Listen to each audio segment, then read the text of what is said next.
तो दोस्त, आपका अपने YouTube channel special education by PSK में स्वागत है। आशा करते हैं कि आप लोग भी स्वस्थ और मस्त होंगे। आइए हम लोग विशिष्ट शिक्षा या स्पेशल एजुकेशन से संबंधित कुछ महत्वपूर्ण प्रश्नों का अभ्यास करेंगे। जो सीरीज़ आपका 19वां होगा। इससे पहले जितने भी सीरीज़ हैं वो सारा MCQ सीरीज़ आपके प्ले स्टोर में रखा हुआ है, वहाँ से आप पढ़ सकते हैं। जो आपके परीक्षा के लिए महत्वपूर्ण हो सकता है, उसको मैराथन ही समझा जाए। तो आइए हम लोग देर नहीं करते हुए क्वेश्चन नंबर 1 देखते हैं। आपके सामने है कि शिक्षा शास्त्र का वह प्रकार जिसमें विशिष्ट शिक्षा की आवश्यकता होती है। शिक्षा शास्त्र का वह प्रकार जिसमें विशिष्ट शिक्षा की आवश्यकता होती है। आपके पास 4 ऑप्शन है। ऑप्शन ए विशेष लोगों को दी जाती है। ऑप्शन बी विकलांग व्यक्तियों को दी जाती है। सी बुद्धिमान व्यक्तियों को दी जाती है। और ऑप्शन डी है स्थानीय मुखिया द्वारा संस्थापित होती है। तो आपका क्वेश्चन नंबर 1 का राइट आंसर हो जाएगा ऑप्शन बी, विकलांग व्यक्तियों के को दी जाती है ये विशिष्ट शिक्षा। ठीक है। विशिष्ट शिक्षा विशिष्ट प्रकार के बालकों के लिए होती हैं। विशिष्ट शिक्षा के अंतर्गत शारीरिक व मानसिक रूप से अल्प अक्षम बालक होते हैं जो सामान्य परिस्थितियों में अपने कार्य को कर पाने में सक्षम नहीं होते हैं। चलिए क्वेश्चन नंबर 2 देखते हैं। वर्तनी वाचन और गणना में कठिनाई, सामान्य बुद्धि एवं अच्छी अनुकूलनात्मक योग्यता विशेषता है। वो किस चीज़ की विशेषता है?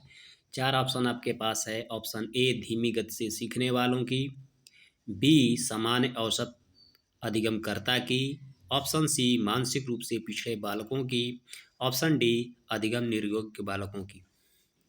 तो क्वेश्चन नंबर 2 का आपका राइट आंसर हो जाएगा ऑप्शन डी, अधिगम अक्षम या अधिगम निर्योग्य बालकों की यह विशेषता है।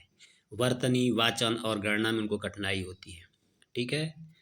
तो आपका क्वेश्चन नंबर 2 का ऑप्शन डी सही है। चलिए अगला क्वेश्चन हम लोग देखते हैं। क्वेश्चन नंबर 3, मानसिक रूप से पिछड़े बालकों के लिए निम्न में से कौन सी व्यूहरचना कार्य करेगी? कौन सा व्यूहरचना कार्य करेगी? तो 4 ऑप्शन आपके पास है। ऑप्शन ए कार्यों को मूर्त रूप में समझना, ऑप्शन बी विद्यार्थियों को लक्ष्य निर्धारित करने के लिए प्रोत्साहित करना, ऑप्शन सी स्व अध्ययन के अवसर प्रदान करना, और ऑप्शन डी है सहायता के लिए बाहर से संसाधनों को प्राप्त करना। तो क्वेश्चन नंबर 3 का आपका राइट आंसर हो जाएगा ऑप्शन ए, कार्यों को मूर्त रूप में समझना। परीक्षा बहुत नज़दीक है दोस्तों, अभ्यास करते रहिए और सफलता की तरफ बढ़ते जाइए। क्वेश्चन नंबर 4 है आपके सामने कि भारतीय संविधान के अनुच्छेद 41 और 46 किसके कल्याण से संबंधित है? आपके पास 4 ऑप्शन हैं। ऑप्शन ए आर्थिक रूप से पिछड़े व्यक्तियों से, बी विकलांग व्यक्तियों से, सी धार्मिक रूप से पिछड़े व्यक्तियों से, और ऑप्शन डी है क्षेत्रीय रूप से पिछड़े व्यक्तियों से। तो क्वेश्चन नंबर 4 का आपका राइट आंसर हो जाएगा ऑप्शन बी, विकलांग व्यक्तियों से संबंधित है। चलिए जल्दी जल्दी हम लोग पढ़ते हैं। क्वेश्चन नंबर 5 आपके सामने है कि विशिष्ट बालकों के अंतर्गत निम्न में से कौन सा बालक आता है? कौन सा बालक आता है? ऑप्शन ए पिछड़ा बालक, ऑप्शन बी प्रतिभाशाली बालक, ऑप्शन सी मंदबुद्धि बालक, और ऑप्शन डी ए सभी। तो क्वेश्चन नंबर 5 का आपका राइट आंसर हो जाएगा ऑप्शन डी, ए सभी।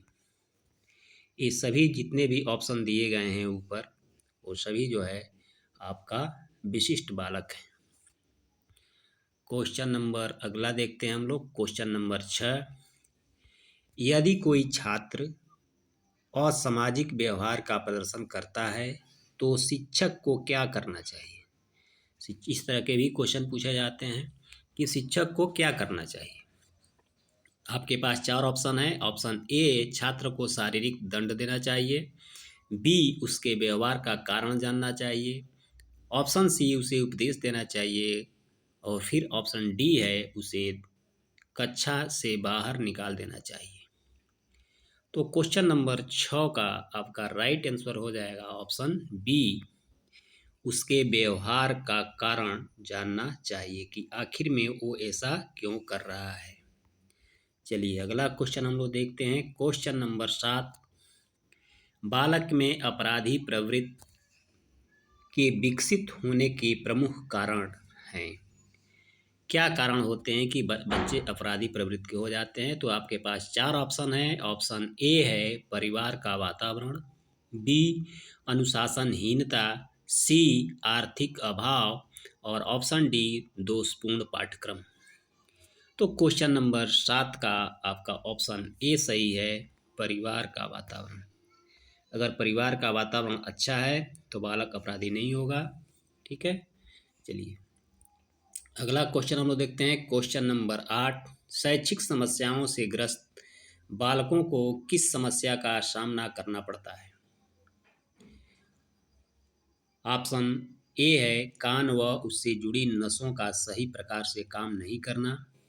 ऑप्शन बी, भाषा के बोलने में असामान्यता का होना। ऑप्शन सी, मानसिक सक्रियता का कम होना। और ऑप्शन डी है व्यवहारिक एवं सामाजिक बुद्धि में कमी का होना। तो क्वेश्चन नंबर 8 का आपका राइट आंसर हो जाएगा ऑप्शन बी, भाषा के बोलने में असमर्थता का होना। ये आपका सही हो जाएगा। चलिए क्वेश्चन नंबर 9, 5वीं कक्षा के दृष्टिबाधित विद्यार्थी, कौन क्लास के, 5वीं कक्षा के दृष्टिबाधित विद्यार्थी।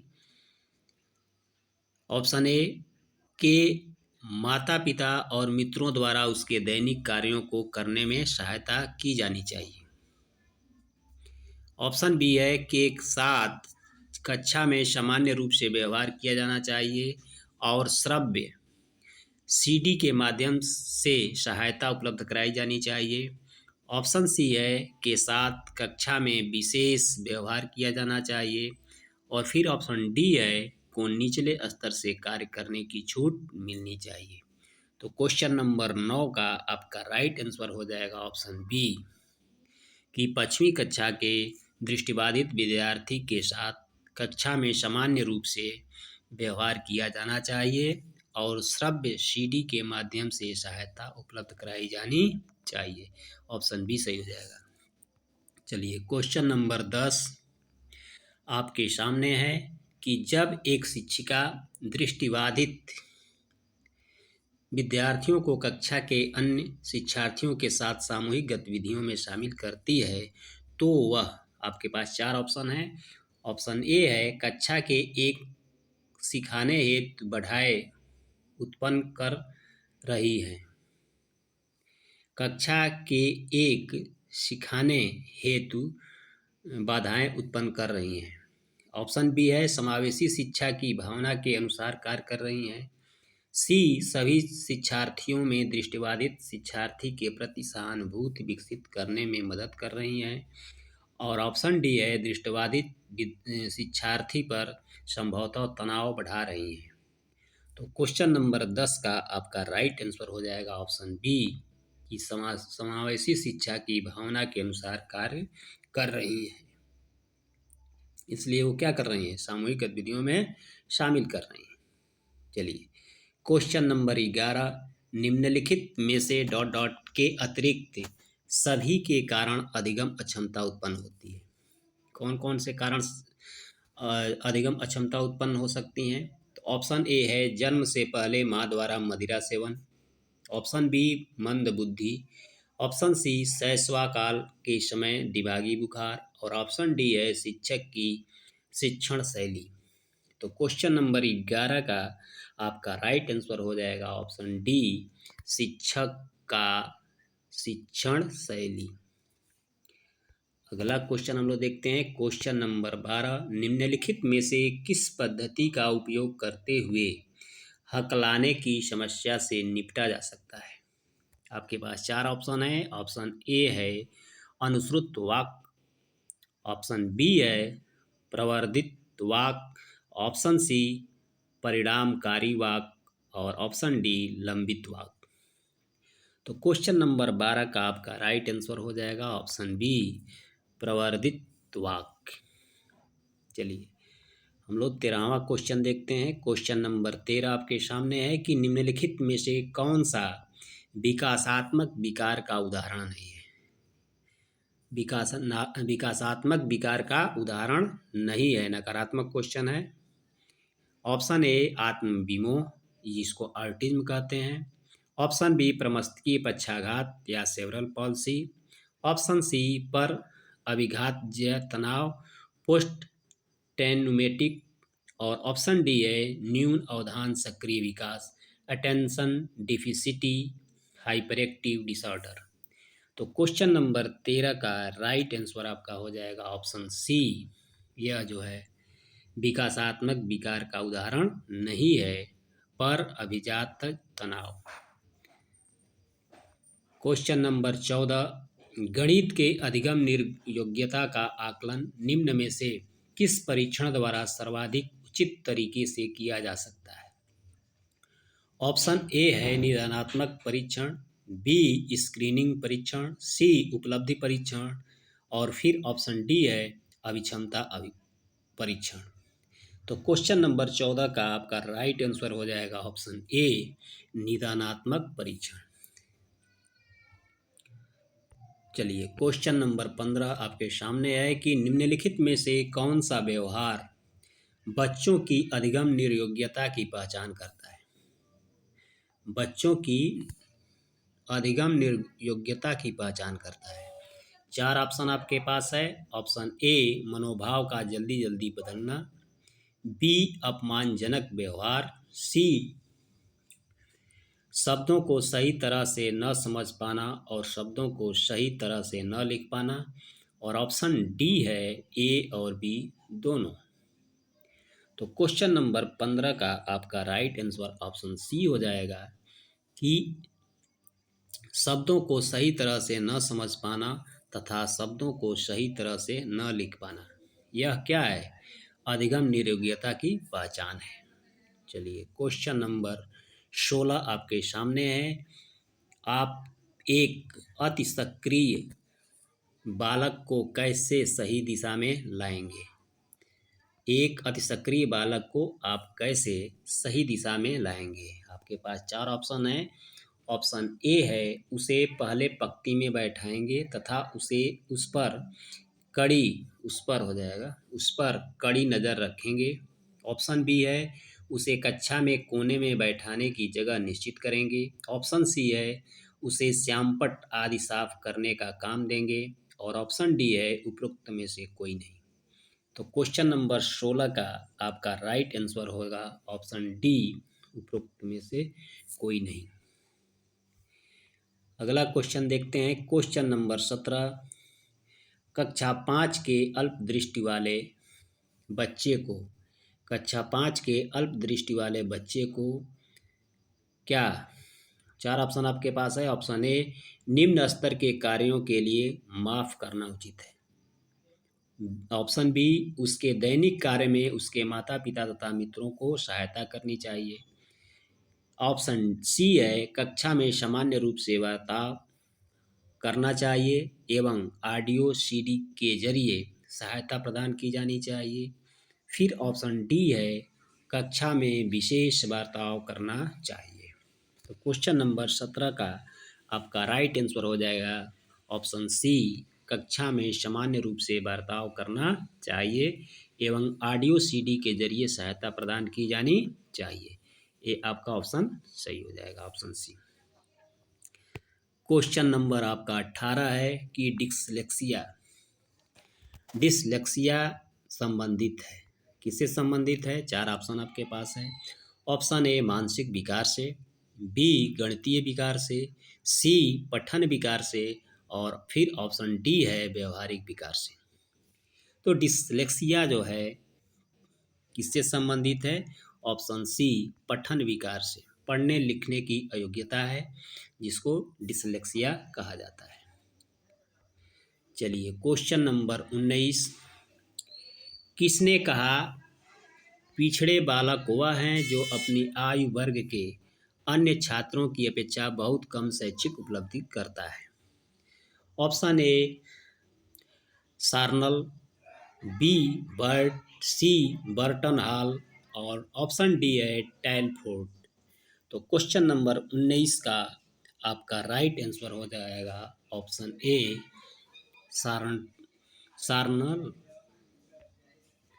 चलिए क्वेश्चन नंबर 20, यदि आप कक्षा में कोई बच्चा अधिगम अक्षम हो तो आप क्या करेंगे? यदि आपकी कक्षा में कोई अधिगम अक्षम बच्चा हो तो आप क्या करेंगे? क्या करेंगे? ऑप्शन ए है उसकी ओर ध्यान नहीं देंगे, बी उसकी क्षमता किस प्रकार है यह जानकर उसको सीखने का प्रयास करेंगे, सिखाने का प्रयास करेंगे, ऑप्शन सी है उसकी अतिरिक्त कक्षा लेंगे और ऑप्शन डी है इसकी बैठक व्यवस्था कक्षा के बुद्धिमान बच्चों के साथ करेंगे। तो क्वेश्चन नंबर 20 का आपका राइट आंसर हो जाएगा ऑप्शन सी उसकी अतिरिक्त कक्षा लेंगे। कक्ष नहीं है, ये क्या है? कक्षा है, मिसप्रिंट हो गया है। क्वेश्चन नंबर 21 आपके सामने है कि राष्ट्रीय दृष्टिबाधितार्थ संस्थान NIVH स्थित है। कहाँ स्थित है?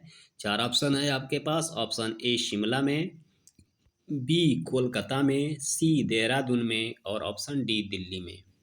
तो क्वेश्चन नंबर 21 का आपका राइट आंसर हो जाएगा ऑप्शन सी देहरादून में, यानी NIVH कहाँ है? देहरादून में इसका मुख्यालय है। चलिए क्वेश्चन नंबर 22, अधिगम अक्षमता वाले बच्चे को एक समान दिखाई देने वाले अक्षरों और वर्णों में भ्रम होता है। ऑप्शन बी बच्चे दृश्य शब्दों को आसानी से पहचानते और समझते हैं। ऑप्शन सी बच्चों का मानसिक विकास मंद होता है और फिर ऑप्शन डी है बच्चे निम्न बुद्धि लब्धि वाले होते हैं। तो क्वेश्चन नंबर 22 का राइट आंसर आपका हो जाएगा क्वेश्चन ए, ऑप्शन ए, बच्चों को अधिगम अक्षमता वाले बच्चों को एक समान दिखाई देने वाले अक्षरों और वर्णों में भ्रम होता है। ठीक है, चलिए अगला क्वेश्चन देखते हैं। क्वेश्चन नंबर 23, एक बच्चा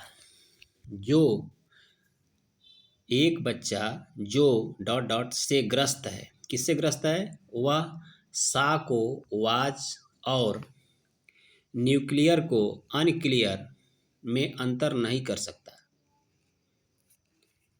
ऑप्शन ए शब्द जम्बलिंग विकार है, बी डिसलेक्सिया विकार है, ऑप्शन सी डिसमोर्फीमिया है और ऑप्शन डी है डिसलेक्सिया है।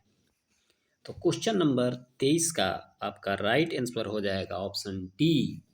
वो क्या है? डिसलेक्सिया का शिकार है, वह इस विकार से प्रभावित है जो लर्निंग डिसेबिलिटी का एक प्रकार है। क्वेश्चन नंबर 24 आपके सामने है कि शारीरिक रूप से अक्षम बच्चों को सामान्यतः डॉट डॉट डॉट डॉट होते हैं। क्या होते हैं? Option A dyscalculia, option B dyslexia, option C dysgraphia और ऑप्शन डी डिस्थीमिया। तो शारीरिक रूप से अक्षम बच्चों को सामान्यतः डिसग्राफिया, ऑप्शन सी आपका सही हो जाएगा कि डिसग्राफिया होते हैं, इसलिए कि उनका हाथ अच्छा से कार्य नहीं कर पाता है जिसकी वजह से पेन को पकड़ने उगाड़ने में दिक्कत होती है और वह लिख नहीं पाते। चलिए क्वेश्चन नंबर 25 आपके सामने है कि श्रवण ह्रास से ग्रसित बच्चे कक्षा में किससे सबसे मुख्य नैराश्य या कुंठा का सामना करते हैं? श्रवण ह्रास मतलब जिन बच्चों को सुनाई नहीं देता है। ऑप्शन ए है दूसरों के साथ संप्रेषण करने और सूचनाओं को बांटने में अक्षमता। ऑप्शन बी दूसरे विद्यार्थियों के साथ परीक्षा देने में अक्षमता। ऑप्शन सी प्रस्तावित पाठ्य पुस्तकों को पढ़ने की अक्षमता। और फिर ऑप्शन डी है खेल कूद में भागीदारिता निभाने में अक्षमता। तो क्वेश्चन नंबर 25 का आपका राइट आंसर हो जाएगा ऑप्शन ए कि दूसरों के साथ संप्रेषण करने तथा सूचनाओं को बांटने में अक्षमता। इसके कारण वो क्या होते हैं, नैराश और कुंठा का सामना करते हैं। दोस्तों, वीडियो अच्छी लगी तो चैनल को लाइक करें और चैनल पर पहली बार विजिट कर रहे हैं तो चैनल को सब्सक्राइब करें और कमेंट करें कि आपको किस प्रकार की वीडियो की आवश्यकता है और दोस्तों में भी शेयर करें कि उनको भी इसका लाभ मिल सके। दोस्तों, मेरा यह 19वां सीरीज है। इससे पहले के सारे सीरीज़ हमारे प्ले लिस्ट में रखे गए हैं, जहां से आप अच्छी तरह से देख सकते हैं और उससे उसका लाभ उठा सकते हैं। जय हिंद दोस्तों, फिर मिलते हैं अपने अगले सीरीज के साथ। तब तक जय हिंद।